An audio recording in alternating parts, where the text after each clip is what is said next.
ಎಲ್ಲರಿಗೂ ಪದ್ಮ ಅಡುಗೆ ಯೂಟ್ಯೂಬ್ ಚಾನಲ್ಗೆ ಸ್ವಾಗತ. ಇವತ್ತಿನ ಅಡುಗೆ ಏನಂತ ಹೇಳಿದರೆ ರಾಗಿ ಮುದ್ದೆ.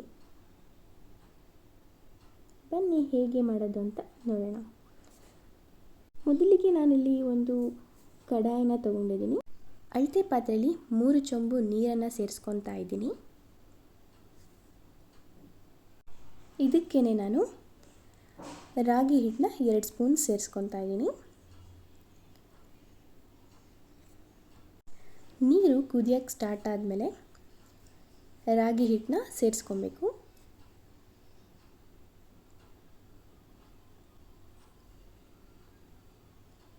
ನೋಡಿ ಚೆನ್ನಾಗಿ ಕುದೀತಾ ಇದೆ.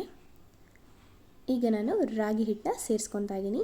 3 ಕಪ್ ರಾಗಿ ಹಿಟ್ಟನ್ನ ಸೇರಿಸ್ಕೊತಾ ಇದ್ದೀನಿ. ಇದಕ್ಕೆ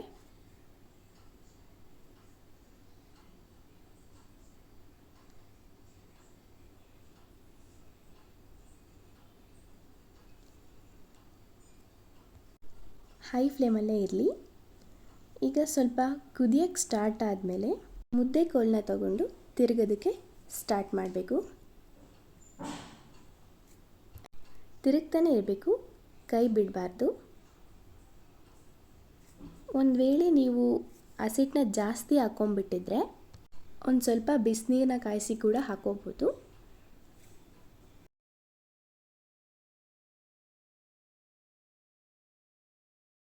ನಿಮಗೆ ತೆಳು ಅನಿಸಿದ್ರಿ ಇನ್ನೊಂದು ಸ್ವಲ್ಪ ರಾಗಿ ಹಿಟ್ಟನ್ನ ಸೇರಿಸ್ಕೊಬೋದು.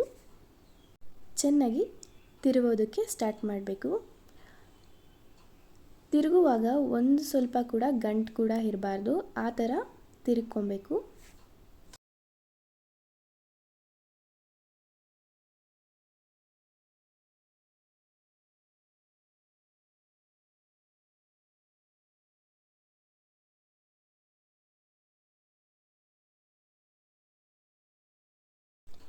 ನೋಡಿ ಈ ಥರ ಗಂಟಿದ್ರೆ ನೀಟಾಗಿ ತಿರುಗ್ಕೋಬೇಕು. ಒಂದು ಚೂರು ಗಂಟು ಸಹ ಇರಬಾರ್ದು ಮುದ್ದೆಯಲ್ಲಿ.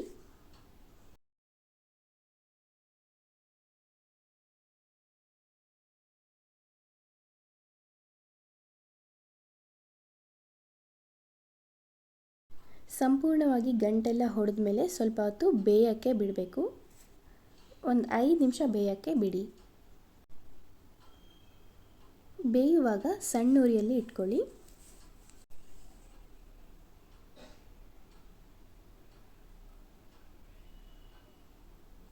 ಇವಾಗ ಹಿಟ್ಟು ರೆಡಿಯಾಗಿದೆ. ನೋಡಿ ಈ ಥರ ಮೆತ್ತಗಿರಬೇಕು, ಕೈಗೆ ಅಂಟಬಾರ್ದು, ತುಂಬ ಸಾಫ್ಟಾಗಿ ಬರಬೇಕು. ಇವಾಗ ಮುದ್ದೆನ ಕಟ್ಕೊಳ್ಳೋದಕ್ಕೆ ಸ್ವಲ್ಪ ನಾವು ಇಲ್ಲಿ ತುಪ್ಪನ ಯೂಸ್ ಮಾಡ್ತಾಯಿದ್ದೀವಿ. ನೀವು ತುಪ್ಪ ಇಷ್ಟ ಪಡದೇ ಇರೋರು ಸ್ವಲ್ಪ ಕೈನ ತೇವ ಮಾಡಿಕೊಂಡು ಮುದ್ದೆ ಕೂಡ ಕಟ್ಬೋದು, ಅವಾಗ ಕೂಡ ಚೆನ್ನಾಗಿ ಬರುತ್ತೆ. ತುಪ್ಪ ಹಾಕ್ಕೊಂಡ್ರೆ ಇನ್ನೂ ಸಾಫ್ಟಾಗಿ ಬರುತ್ತೆ, ರುಚಿಯಾಗಿ ಕೂಡ ಇರುತ್ತೆ.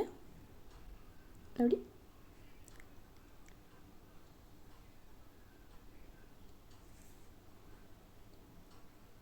ನೋಡಿ ಎಷ್ಟು ಚೆಂದ ಬಂದಿದೆ.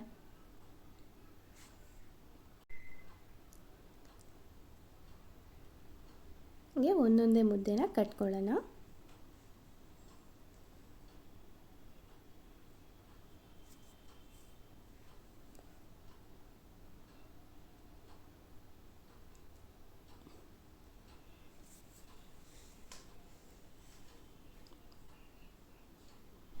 ನೋಡಿ ಎಷ್ಟು ಚೆಂದ ಬಂದಿದೆ, ಸೂಪರಾಗಿ ಸಾಫ್ಟಾಗಿ.